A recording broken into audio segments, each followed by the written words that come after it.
Ludovic, bon, c'est une déception ce soir pour les Sharks. Vous avez buté sur la grosse défense de Chalon et en même temps l'adresse n'était pas au rendez-vous, donc c'était compliqué de renverser la vapeur. Non, ouais, c'était compliqué. On avait un manque d'adresse dans tous les secteurs, dans le tir extérieur, au lancer franc. Plus on rajoute nos pertes de balles à tout ça, et malgré ça, on est dans le match jusqu'à dans le troisième quart-temps. Et le dernier quart-temps, on a déjoué carrément. Et Chalon a très bien joué, mais voilà, il y a de la déception ce soir. Il y a la déception et il va falloir rebondir rapidement. On sait que Chalon est une grosse équipe, mais vous avez l'objectif de figurer dans le top 8, quoi. C'est vraiment. Non, c'est clair, on y est toujours. Voilà, c'est une défaite qui fait mal à domicile. Et voilà, faudra rebondir tout de suite après à Denain. Eh bien, merci Ludo pour ta participation. Bonsoir. Est-ce que tu peux me dire pourquoi Antibes a eu du mal à attaquer en fin de match selon toi? Je pense qu'on a déjoué mentalement. Je dirais pas c'est tactiquement parce que je pense qu'on domine au rebond, ça se voit très clairement. Après on a eu un manque d'adresse énorme et dans le dernier quart-temps il y a eu beaucoup de frustration. C'était mon ressenti à moi personnellement et c'est ce qui fait qu'on a déjoué.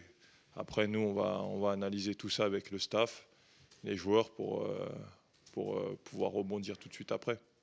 Ok, merci. Bonsoir.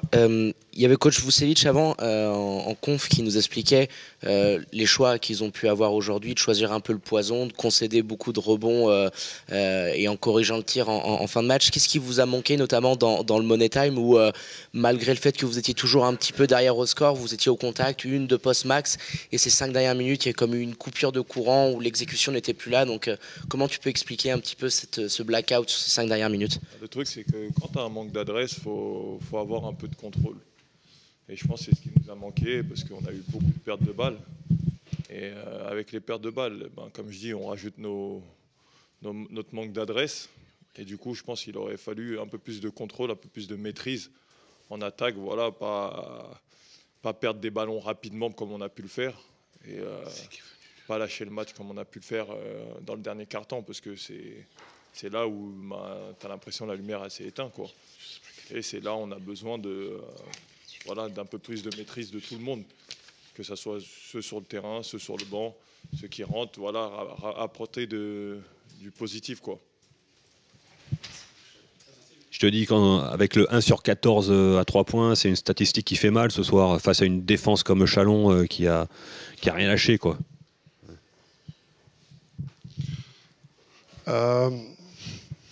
Le basket reste une science de chiffres, comme tu viens de le citer. Donc,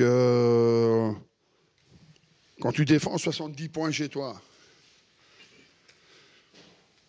t'espères certainement t'en sortir un petit peu mieux qu'avec une défaite de 14 points. Je viens de parler avec Ludovic Negrobar maintenant et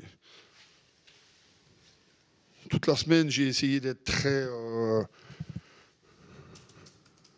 calme, très souriant, très positif avec les gars, parce que je sentais qu'ils commençaient déjà eux-mêmes à se mettre une pression énorme, parce qu'ils voulaient bien faire, ils voulaient réussir ce match. Je pense qu'ils ont voulu trop le réussir. Ils ont voulu trop le réussir. Donc en fait, en face, il y a une équipe avec de l'expérience, il y a une équipe avec du jeu, un Aito qui fait un gros match, mais je pense qu'il y a la place pour passer. Je pense qu'il y a la place pour passer. Et aujourd'hui, on a une réussite au tir qui est quand même affolante. Tu as parlé du 1 sur 14 à 3 points. Je peux parler des lancers francs aussi à 60%. Donc dans un match qui se joue dans un mouchoir de poche, parce que bon, même si c'est 14 points, je pense que le score est un peu sévère, mais quand ça se joue à -3, -5 et que tu as 4-5 fois l'opportunité de revenir, de même passer devant, à un moment donné, les joueurs ils prennent sur la tête, quoi, hein. Ils prennent sur la tête et en face ça rentre un gros shoot et puis après voilà, ça finit comme ça. Donc il y a une chose positive, dans ce match. C'est que, enfin, il y a quelques éléments positifs et quand tu es coach, tu essayes toujours d'aller les chercher. J'ai parlé de la défense à 70 points, on prend 41 rebonds. Mais avec 16 rebonds offensifs, on ne peut pas marquer plus que 56 points. Et le dernier point par rapport à la réussite au tir, c'est que je ne connais pas, à 53 ans, je ne connais pas un joueur qui shoot pour rater. Je ne connais pas un joueur qui shoot pour rater. Donc je pense qu'il n'y a personne qui a pris des tirs avec une idée de ne pas les mettre. Je pense que tout le monde aurait aimé justement que ça rentre. Et sur le match à Châlons, on avait déjà eu un petit peu moins de réussite qu'eux. Je pense qu'eux avaient été très en réussite avec 55 ou 56% à 3 points. Bon, aujourd'hui, ils en sont encore à 40. Avec Aito qui fait 6 sur 10. Donc c'est vraiment un très gros match. Donc voilà, il y a beaucoup de déceptions parce qu'on pouvait se rapprocher. On a 2 petits mois pour augmenter notre potentiel, pour augmenter notre capacité à peut-être encore se créer un petit peu plus de marche pour pouvoir prendre les tirs et être un petit peu plus en confiance. Et puis surtout, je pense qu'il faut qu'on approche les matchs avec de la sérénité et pas se mettre une chape de plomb parce que finalement les favoris aujourd'hui c'était pas nous, c'était eux. Mais dans ce que tu vois qu'on a fait, on a l'impression qu'on l'était et qu'on ne pouvait pas perdre. Quand tu joues avec une idée derrière ta tête que tu ne peux pas perdre, ça arrive. Ça arrive. Donc voilà. On est toujours en lice pour les playoffs, c'est notre objectif principal. Et je pense qu'aujourd'hui, on a mesuré le travail qu'il nous reste à faire en tant que staff, en tant que joueur, pour pouvoir être performant dans ces gros matchs-là.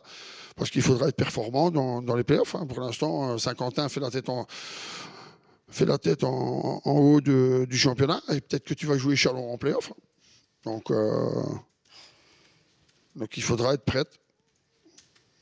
Donc on va récupérer, on va se laver la tête et puis on va repartir au charbon.